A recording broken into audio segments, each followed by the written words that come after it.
Hey there, welcome back to my channel. Today we have something special for you. It's been almost 1 year since I got my hand on the Redmi Note 12 Pro 5G and I thought it was a time for long time review. Should you have to upgrade to Redmi Note 13 Pro? Find out in this video. I am SHADAT from SHADAT'S DAYOUT. So guys, start the video.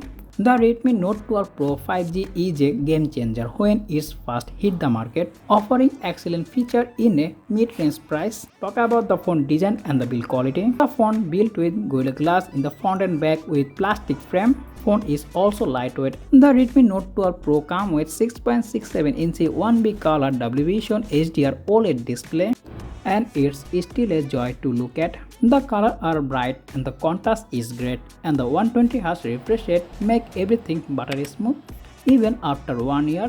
Performance wise, the Redmi Note 12 Pro is the best. It's powered by the MediaTek Helio 1080 processor set and comes with up to 12GB of RAM. Even after 1 year of use, the phone handled everything without any problem. All the app opening and closing speed very quickly, and multitasking is smooth, and the gaming performance is top notch. Now let's talk about the camera. The Redmi Note 12 Pro featuring a triple camera setup. The 50MP main sensor, who is Sony IMX766 sensor.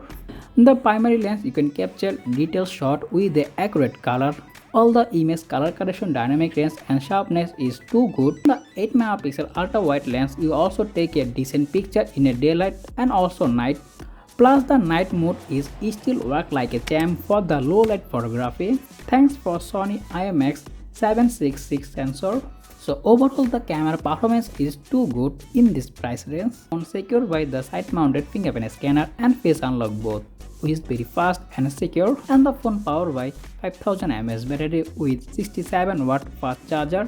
So after using 1 year of Redmi Note 12 Pro is running smoothly without any problem. And if you want to upgrade to Redmi Note 13 Pro and Pro Max, of course you can upgrade because this phone offers you excellent processor and also 200MP camera. That is excellent. So that's pretty much for today's video. If you found this video informative, don't forget to hit the like button and also subscribe my channel for more content like this as always. Thanks for watching and I will be catch you in the next one. Take care. Allah Hafiz.